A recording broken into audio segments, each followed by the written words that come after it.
Good morning, everyone. Kate and Fiona here for this week's Facebook Live, where we're talking about the return on investment of confidence. Fiona, this week we're talking very much around asking for help. We say asking for help is an act of confidence.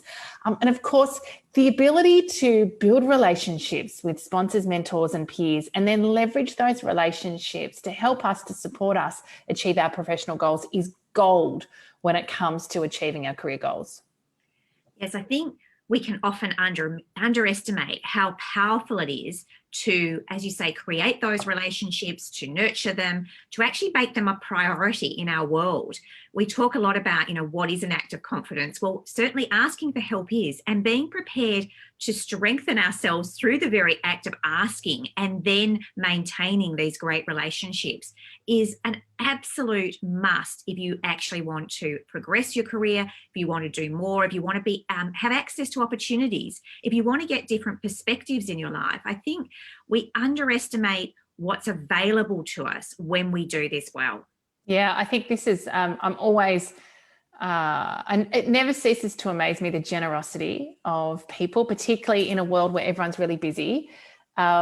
When you reach out either inside your organization or even external to your organization and ask to connect, build relationship with people who have more experience. So, here I'm probably talking specifically to around mentor relationships, but the generosity, not just in terms of time, but what's shared back in terms of expertise. So I think this is one that many of us underestimate. I know certainly in my early career I did. I've been fortunate enough over the last sort of decade to really lean into building my professional network, and by virtue of that, have created some incredible relationships with a number of informal mentors, colleagues, peers. Of course, that's how you and I met, was professionally originally.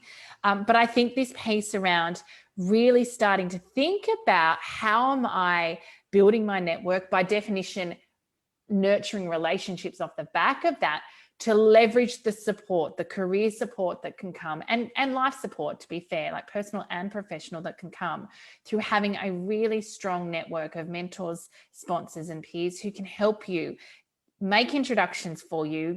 It absolutely is not about what you know, it's definitely who you know. We see that time and time again when, women in our network are getting introductions into roles and opportunities. It's about leveraging the shared resources, who in your network has done something you're about to do, and you could really benefit from. I've got a client who's new in a role, feeling a little bit out of her depth, and we put her in touch with someone in my network who actually is an expert in this space, has done it for a number of years, and can really just provide that sounding board, even just that level of support that says, I've got someone who I can lean on if I need to. Yes, I think the more we can become aware of the benefits, and this is the return on investment, right? The more we can understand that doing this is actually it's ensuring that we do have the resources we need, so that when we come up against something that's challenging, we can find someone to support us. Even within an organization, we get a tough assignment or a project and we're a bit unsure. There's a lot of ways we can use internal networks to collaborate with, to draw people in. And sometimes those project teams and those cross-functional things that happen can be incredibly rewarding, and they can lead us into having strong relationships going forward. So I'm always excited and encouraged when people make this a priority. Yeah, I think so. The question is, why is it a return on investment of confidence? Like, why is these relationships and leveraging this support or accessing the support linked to confidence? The thing we know is that the reason why we don't reach out and build relationships, one of the reasons is because we feel vulnerable in doing this. It's, do I have permission to build relationship or to connect with someone potentially on LinkedIn?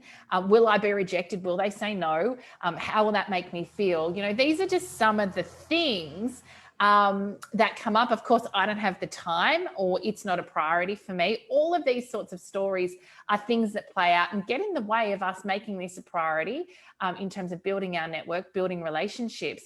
And of course, it's one thing to have network and relationships, and it's another to ask for help. And of course, what gets in the way of us asking for help is perhaps feeling vulnerable about what impact that will have on my brand and reputation. How will people see me will I be perceived as weak or less than, or perhaps not a subject matter expert, because I am actually reaching out, asking for help and saying, hey, you know what, actually, I don't have this all on my own. I don't have all the answers, and I could really use the benefit, the insight, the wisdom of some other people here.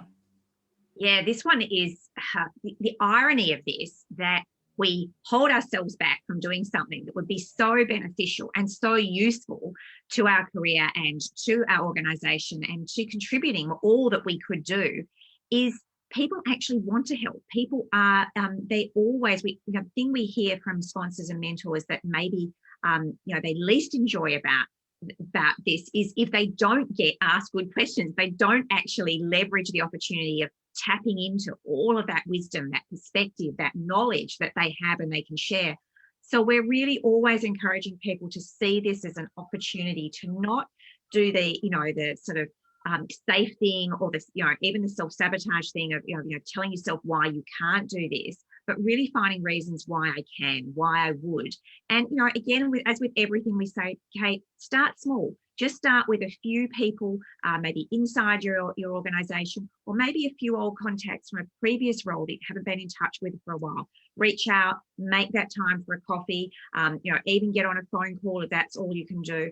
Just making those moments of time. And again, when we talk about what gets in the way, people will tell us, oh, I'm so busy, I've got this endless to-do list. Well, that's true for everybody. We all have endless to-do lists. What we do know is that not enough women are making time for this, and it does impede their progression. We know that every time we prioritize one thing over another, we are in some way losing out. So yes, of course, we've got to do great work, but if we do that exclusively, we are missing out on all the benefits of making sure we're nurturing and honoring those relationships. Yeah, it absolutely is something that you need to prioritize. Of course, if you're saying yes to connecting with someone and having a coffee or a phone call, you're saying no to something else.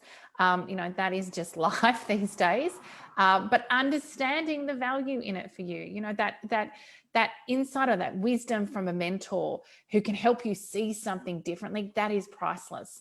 That shared resource from a colleague, a past colleague who's done something that you're kind of struggling with right now, and can, share either subject matter expertise or specific resources. Again, that's priceless, right?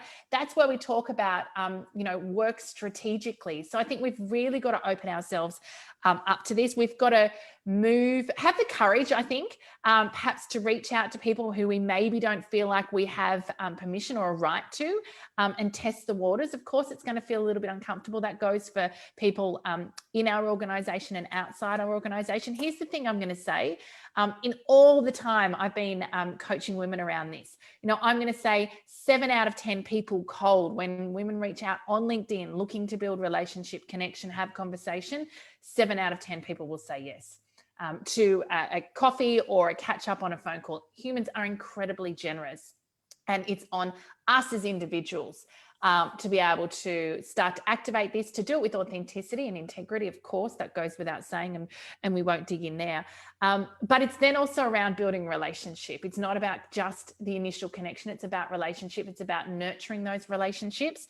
And of course, it's then having the courage, once we've got those relationships, to be able to say, hey, you know what, can I get your feedback on this? Or, you know what, I'm really struggling.